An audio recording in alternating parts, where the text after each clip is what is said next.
படம் Radha film international தயாரித்தது. இதனுடைய producer GR மதனகிருஷ்ணன் அவர்கள். அவருக்கு எனக்கு நீண்ட நாள் நண்பர். இந்த படத்தை ஸ்டார்ட் பண்ணலாம் பேசும்போது அப்போது கிஷோரும் அபிராமியும் தான் இருந்தாங்க, அவைலபிளாக இருந்தாங்க. அப்போ ஹீரோ அவைலபிளாக இல்லை. ஷூட்டிங் கொடுத்தே ஸ்டார்ட் பண்ணோம். அப்புறம் நம்ம டிடிஎஃப் பாசனை பார்த்து அதுக்கப்புறம் தான் டிடிஎஃப் பாசனை கமிட் பண்ணோம். அவர் இந்த படத்தில் ஒரு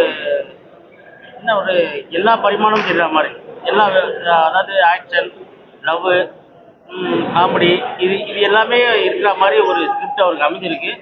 இது ஏன்னா எல்லா ஆர்டிஸ்ட் இருக்காங்க. மேபி இந்த கிஷோர், அபிராமி, சிங்கம்புலி, ஜான் விஜய், ஹரீஸ்வரடு, நரேன், திலீபன், இவங்க எல்லாருமே இந்த படத்தில் நடிச்சிருக்காங்க.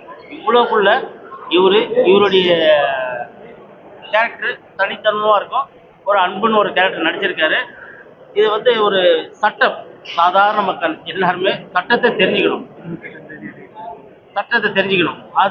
அந்த அடிப்படையில் தான் இந்த படம் பார்த்தே தெரியும் ஏன் எல்லாரும் சட்டத்தை தெரிஞ்சுக்கணும் அப்படிங்கிறது. இது அடிப்படை, அதுவும் அடிப்படையோட ஒரு கல்வி மாதிரி தான். அதுவும் எல்லாரும் அதை படிக்கணும். அதே நேரத்தில் நம்ம எவ்வளோ கேர்ஃபுல்லாக இருக்கணும் அப்படிங்கிற ஒரு விஷயம். இந்த படம் ஷூட்டிங் ஒரு 55 to 60 நாள் போச்சு. சாங் ஒரு 5 சாங் இது படத்தில். ஒவ்வொருத்தரும் கேரக்டரும் அவ்வளோ அழகாக வடிவமைச்சிருப்பேன். எல்லாரும் அந்த ஸ்கிரிப்டே பார்த்தீங்கன்னா அந்த ஒவ்வொரு கேரக்டரும் அழகாக தூக்கிட்டு போவாங்க. இந்த கேரக்டர் வேண்டாம், அந்த கேரக்டர் தேவையில்லை அப்படிங்கிறது இருக்கவே இருக்காது. அப்போ இவ்வளோ பேருக்குள்ள வாசல் எங்கே வராப்புல, எப்படி நடிக்கிறாப்புல, எப்படி இது கேரியர் கொண்டு போகிறாப்புல. ஏன்னா இந்த படத்தோட ஹீரோ வாசன் தான். அவர் தான் இந்த படத்தை கேரி பண்ணி கொண்டு போகிறாரு. அது படத்தை பார்க்கும்போது எல்லோரும் தேட்டர் பாருங்கள். நவம்பர் 28 வெள்ளிக்கிழமை எல்லாரும் தேட்டர் பாருங்கள். முதல் ஷோ பாருங்கள். உங்கள் அனைவருக்கும் நன்றி. அதாவது 5 daysலேயே இருந்த நீங்கள் படத்தில் நடிச்சீங்க, அதில் ஒரு முகமாக இருந்தது. இதில் வர்றதுக்கான உங்களுக்கு எப்படி இந்த படத்தில் நடித்த அனுபவம் எப்படி? உங்கள் வாசன் எல்லாரும் நல்லா இருப்பீங்கன்னு நம்புகிறேன். ஸோ எல்லா ப்ரெஸ்ஸுக்குமே ரொம்ப நன்றி இங்கே வந்ததுக்கு. ஐபிஎல் இந்தியன் பீனல்லா படம் நல்லபடியாக நடித்து முடிச்சு 28ஆம் தேதி திரையரங்குக்கு வரப்போகுது.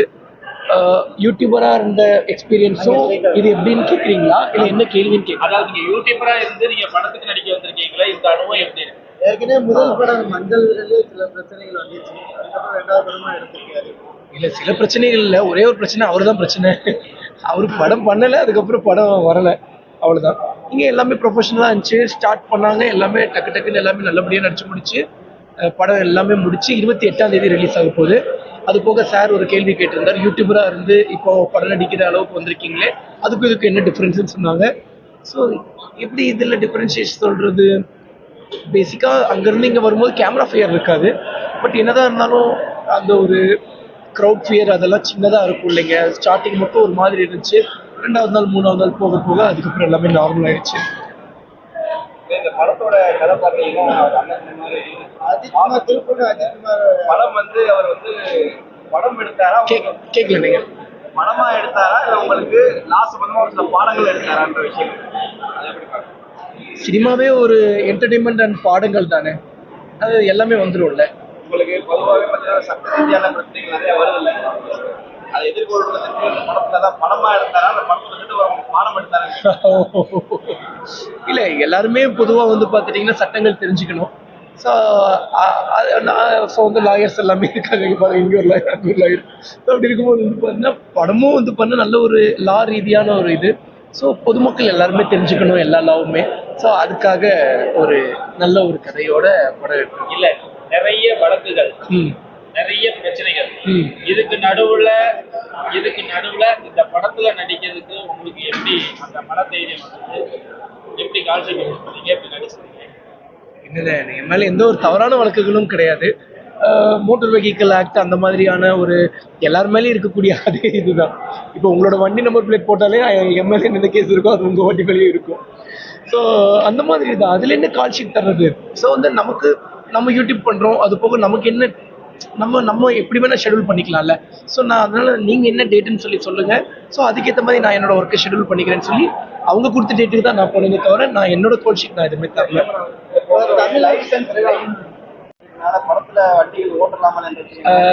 லைசன்ஸ் இருந்தால் எங்கெல்லாம் ஓட்டலாம்னா, நான் உங்ககிட்ட கேட்குறேன், லைசன்ஸ் இருந்தா எங்கெல்லாம் ஓட்டலாம்? ஓகே, லைசன்ஸ் இல்லைன்னா எங்கெல்லாம் ஓட்டலாம் அப்படின்னு நீங்க நினைச்சிட்டு இருக்கீங்க. அந்த வீடு மாதிரி இருக்கக்கூடிய நம்மளோட பிரைவேட் ஏரியா, என்ஓசி இருக்கக்கூடிய ஏரியா, அதுக்கப்புறம் நம்ம பெர்மிஷன் வாங்கின ஏரியால எல்லாம் ஓட்டலாம்ல. நீங்களே தலையாட்டுறீங்க. அப்ப அதுதான் நாங்களும் பண்ணியிருக்கோம். எல்லாமே லீகலா வந்து பாத்துட்டீங்கன்னா எல்லாமே நாங்க பண்ணியிருக்கோம்ல. அதே மாதிரி சார், இந்த படத்துல அதாவது பர்மிஷன் கேட்டு ரோடெல்லாம் அவாய்ட் பண்ணி லாக் பண்ணிட்டு தான் தண்ணி தான் எடுத்தோம். அதே நேரத்தில் நிறைய ஷார்ட்ஸில் பார்த்தீங்கன்னா தூக்கு போட்டு எடுத்துருக்கோம். ஏன்னா இது பிரைவேட் ஏரியா எல்லாமே பிரைவேட் ஏரியா தான் இருக்கும், ஹைவேஸ்ல ஸ்டேட் ஹைவேஸ் வரும் அப்படின்றதுக்காக நிறைய வந்து டூப் போட்டு தான் எடுத்தோம். அதனால ஏன்னா பிகாஸ் ஆஃப் இவர்களை பார்த்து, அதாவது இவர் அந்த படத்தில் பார்த்தீங்கன்னா இவர் வீலிங் எல்லாம் பண்ணுவார். பட் ஆனால் சைடில் வரவங்க தான் வீலிங் பண்ணுவாங்க. ஆனால் பட் இவர் வந்து வீலிங் பண்ண விடலை. ஏன்னா அது ஒரு லைவான ஷாட், அவர் இவர் பேஸ் தெரியும். அதனால வந்து அதெல்லாம் எடுக்க வேண்டாம். ஏன்னா அவரை பார்க்குற பசங்க ரசிகர்கள் இந்த வண்டியெல்லாம் பேர் ஓட்ட ஆரம்பிச்சிருவான்றதுக்காக அந்த சீனே ஆல்ரெடி இருந்தது. நான் அதை எடுக்க வேண்டாம், வாசல் நடிக்கிறதுனால வீலிங் ஷாட் எல்லாம் வேண்டாம் அப்படின்னு சொல்லிட்டு அதை அவாய்ட் பண்ணேன். எதுக்காகனா மக்கள் இவ்வளோ ஃபாலோ பண்ணுறதை கெட்டு போயிடக்கூடாது அப்படிங்கிற ஒரு நல்ல இடத்துக்காக தான் என்னுடைய ஆசையை நான் மூடிட்டேன். வாசன், உங்களுக்கு நிறைய யங்ஸ்டர்ஸ் உங்களுக்கு ஃபாலோவர்ஸாக இருக்காங்க. இப்போ விஜய் வந்து அரசியலுக்கு வந்ததுனால அவரோட இடத்த நீங்க நினைக்கிறீங்களா? they are legends now. No comparison. They are legends. அந்த இடத்த காலியா இருக்கிறத ஃபில் பண்ணி வைக்கலாம் கேட்கலாம். ஆனா அப்படி இல்ல, நான் எப்படி சொல்ல முடியும்? அப்படிலாம் இல்ல. நம்மளோட முயற்சிகள் நம்ம போட்டுக்கிட்டே இருக்க வேண்டியது. நம்ம முயற்சிகளுக்கு ஏத்த மாதிரி கடவுள் பரிசு தருவார், அவ்வளவுதானா?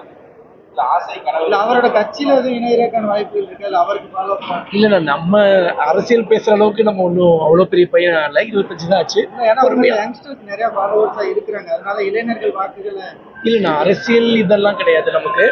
நம்ம பட ரீதியா இப்பதான் முன்னேறி வந்துட்டு இருக்கோம்.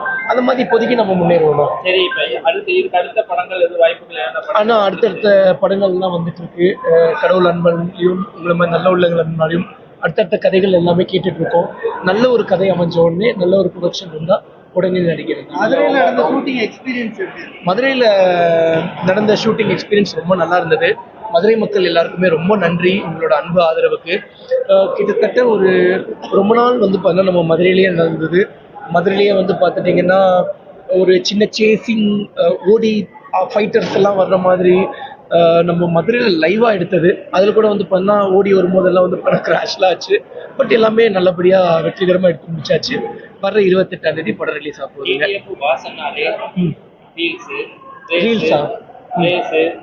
இப்படி இருந்த காலகட்டத்துல நீங்க வந்து இப்ப படத்துல வேற நடிக்க வந்திருக்கிறீங்க. நீங்க இளைஞர்களுக்கு சொல்லக்கூடிய விஷயங்கள் என்ன? உலகத்துல எல்லா இடத்துலையுமே நல்ல விஷயங்களும் இருக்கும், கெட்ட விஷயங்களும் இருக்கும். நல்ல விஷயங்களை எடுத்துக்கோங்க, கெட்ட விஷயங்களை விட்டுருங்க. அண்ட் வந்து அந்த ரேஸு அப்படி இப்படின்லாம் சொல்றீங்க, அது நீங்க தான் அப்படி சொல்றீங்க. நான் ஒரு ரைடர், நான் ரைட் தான் பண்ணிட்டு இருந்தேன். அதுதான் நீங்க அப்படி ரேஸ் சொல்லி ஒரு ரேசர்னே ஒரு பேரை உருவாக்கி கொடுத்துட்டீங்க. எதை தொட்டாலுமே பிரச்சனை அப்படிங்கிற மாதிரியா உள்ள ஸ்டேஷன் போலீஸ் இப்படியா இது வந்தது இல்லையா? அதனால இந்த கேள்வி. பிரச்சனையை உருவாக்கி விட்டுட்டு நீங்களே பிரச்சனை ஆயிடுச்சு சொன்னா எப்படின்னு நீங்களே சிரிக்கிறீங்க.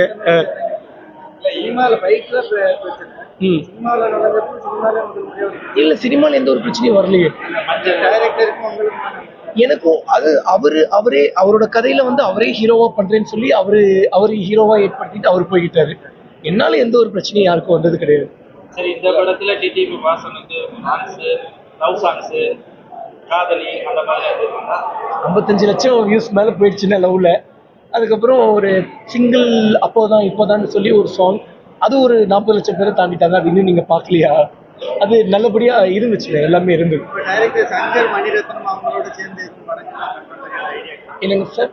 இயக்குனர் சங்கர் சார், மணிரத்னம் சார், யார் சாரோட சேர்ந்து படங்கள் பண்ற மாதிரியான இதுதானே தேர் லெஜெண்ட்ஸ். அவங்களுக்கு வாய்ப்புக்காக எதிர்பார்த்து காத்துட்டு இருக்கேன்.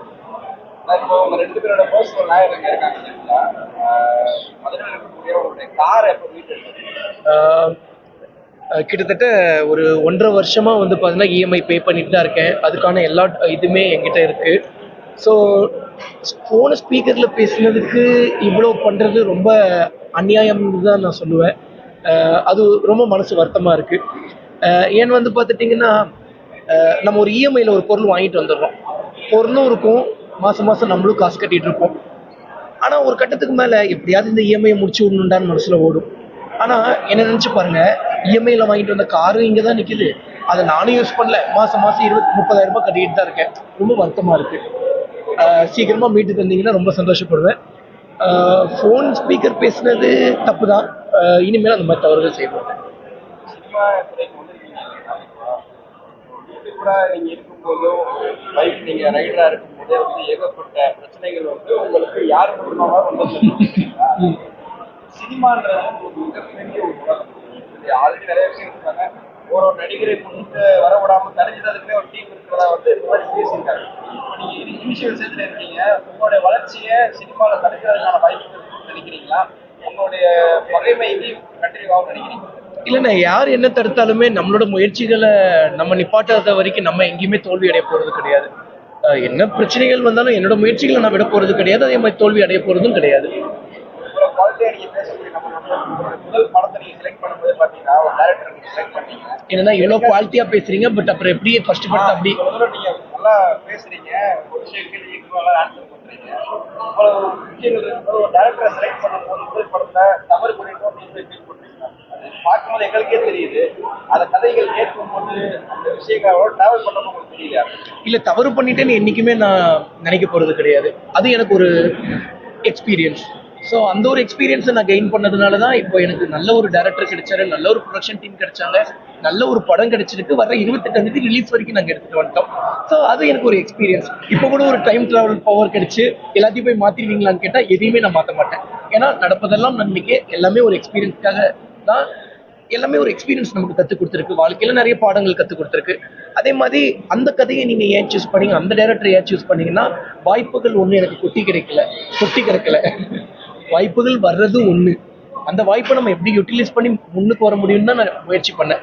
ஸோ அப்படி இருக்கும்போது வந்து பண்ணால் ஆல்ரெடி ஒரு படம் பண்ண டைரக்டர் அவரே ப்ரொடியூஸ் பண்ணி ரிலீஸ் வரைக்கும் பண்ணியிருக்காரு. அப்படி இருக்கும்போது வந்து பார்த்துட்டிங்கன்னா சரி, நல்ல கதையாக தான் இருந்தது. சரி, நம்மளோட ஒரு நடிப்பில் நம்ம படம் என்ன எப்படி இருந்தாலும் வாசன் நல்லா பண்ணிட்டான்ப்பா அப்படிங்கிற ஒரு பேர் கொண்டு வர வைக்கணும்னு தான் நான் ஆக்டிங் கிளாஸ்லாம் போய் ப்ராக்டிஸ் பண்ணியிருந்தேன்.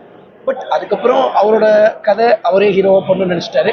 பட் அது அவர் அப்படி சொல்லி பண்ணியிருந்தா பரவாயில்ல. பட் அவ்வளோ கேவலமாக நடந்திருக்கு தேவையில்லை. இந்த படத்துல டிஸ்கஸ் எல்லாம் பண்ணிட்டீங்களா? அடுத்த படங்களுக்கு வந்து எவ்வளவு சேலரி ஆனா? ஆனால் சேலரி எல்லாமே அது இந்த படம் ரிலீஸ் ஆகட்டும், எல்லாம் நல்லதே நடக்கும். இந்த படத்துல ஃபாலோவர்ஸ் பிடிக்கிற மாதிரியான பைக் ரேஸ் இந்த மாதிரி. ஆனா இல்ல, நான் ஆக்சுவலி கதைக்கு என்ன தேவைப்பட்டிருக்கோ அதுதான் வச்சிருக்கோம். ஸோ ஏன்னா இதை நம்ம சொல்ல முடியாது. வாசனாலே உங்களை பார்த்து ஃபாலோவர்ஸ், அதாவது எல்லாருமே உங்களுடைய பைக் ரேஸ், உங்களுடைய அந்த இதெல்லாமே பார்த்து அவங்க ரசிக்கிற மாதிரி இருக்கனால அதுல ஒரு சீன் இந்த மாதிரிலாம் எதுவும் வருது இல்ல, நான் அந்த மாதிரி எதுவுமே ஸ்பெசிஃபையா எதுவுமே வைக்கல. கதையில கேரக்டருக்கு என்ன தேவைப்பட்டதோ அதுக்கேற்ற மாதிரி தான் எல்லாமே வச்சிருக்காங்க.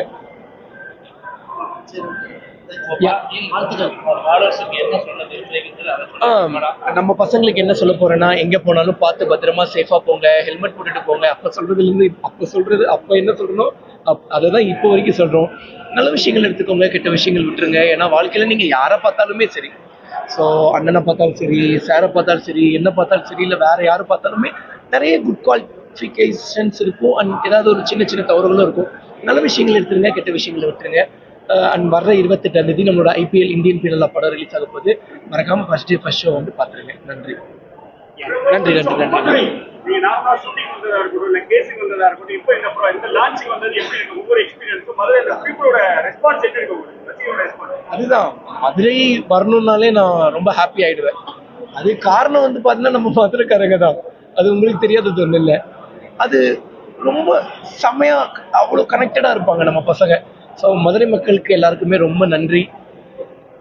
இந்த மதுரையை பார்த்துப்பீங்க, இந்த பேச்சு வழக்கு, இதுல இந்த பேச்சு வழக்குல உங்களுக்கு என்ன டயலாக் நல்லா பிடிச்சிருப்பாரு மதுரை மக்கள் பேசுறாங்க? அண்ணே அண்ணே அப்படி அண்ணேன்னு சொல்லுவாங்கல்ல, அது ரொம்ப பிடிக்கும். படத்துல நீங்க எந்த டயலாக் நல்லா ரீச் இருக்கும் அப்படின்னு எதிர்பார்க்குறீங்க மக்கள் மத்தியில? ஏதாவது டயலாக் அது சரியான ஒரு டைலாக் இருந்துச்சு, ஆனா அதை தூக்கிட்டோம். அது ஒரு நல்ல ஒரு டைலாக் இருந்தது. என்னை பார்த்துமாங்க உங்களுக்கு போலீஸ் கேஸ் கொடுக்கணும்னு தோணுது அப்படின்னு ஒரு டைலாக் இருந்தது. ஆனா அதெல்லாம் நாங்கள் ரிமூவ் பண்ணிட்டோம், ஏன்னா ஷார்ட் பண்றதுனால. ரொம்ப நல்லா இருந்துச்சு. பசங்கள்லாம் அவ்வளோ சப்போர்ட்டிவா இருந்தாங்க. ஸோ கிட்டத்தட்ட நிறைய ஆர்டிஸ்ட்லாம் இருந்தாங்கல்ல. ஸோ ரொம்ப நல்லா இருந்தது. நன்றி.